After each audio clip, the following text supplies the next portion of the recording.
Somebody needs to hear this, especially for you guys who are like trying to save your marriage and you're thinking, oh, you like that? Beautiful back there. And all you're trying to come up with all these ideas, and you're like, hey, I need someone to tell me how to talk to my wife to get her to come back to counseling, or to get her to come back to a conversation with me. I just know that, the marriage isn't over, and if she would just, submit, if she would just, talk to me, we could figure this out. I did that. I used, my wife, I used against her the fact that we had covenant. It's like, but what about our covenant? What about our agreement? And the fact is I was fucking selfish. I was selfish. I was self-centered, narcissistic asshole, because all I could think about was myself. All I could think about was protecting me. It had even nothing to do with my kids. I used my kids. I held my kids in front of me and was like, but look at our family. What a fucking asshole I was. I was narcissistic. I was selfish because all I could think about was me and getting what I wanted instead of her and her needs and what she needed and what she wanted. And because I didn't agree with it, because I didn't think she was right, I was right and she wasn't. And because of that, well, guess what? Now she's got to pay the price. Now I've got to figure out how to get her to see my side of the story. Because that's what men do.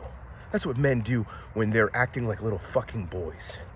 Because they don't have the balls to own their shit and to sit in the pain of whatever their wife is feeling and understand that, hey, maybe you didn't cause all of it, and maybe it's not your fault that she feels what she feels, but it is what she fucking feels.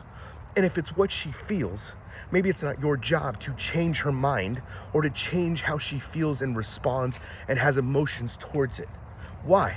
Because this is part of the problem. This is part of what got you here in the first place. Because all those times she would come to you about her emotions, her feelings, and all, and you shut her down, and you made her feel like shit, and you made her think that she was crazy. Imagine if everything was flipped. Imagine you were the one who were just tired of her. You don't want to be with her. You don't want to be around her. She makes you nauseated just being with her because she nags you or whatever, and you want it out of the marriage. See, men don't leave marriages because they feel this cultural shift. There's this cultural thing where it's like men aren't allowed to leave marriages, so they don't leave marriages. Most of the time, 80% of the time, it's women who leave the marriages. If a woman isn't cheating, the man doesn't leave. He just sticks it out. I'm just gonna make it work. But when she has this problem and she's like, hey, I don't like this. This isn't going the way I wanted to go. How dare you try to leave me? Who the fuck do you think you are? It's all selfishness. It's all self-centeredness. It's not love. Love lets go. Love gives space. Love is kind. Especially, I'm talking to you Christian guys who say you love your wife and you love God, but yet you're not willing to give her space. You're not willing to let her go just like God let you go.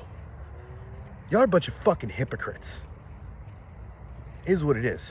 You know me, if you're going to follow me, you're going to get truth. See ya.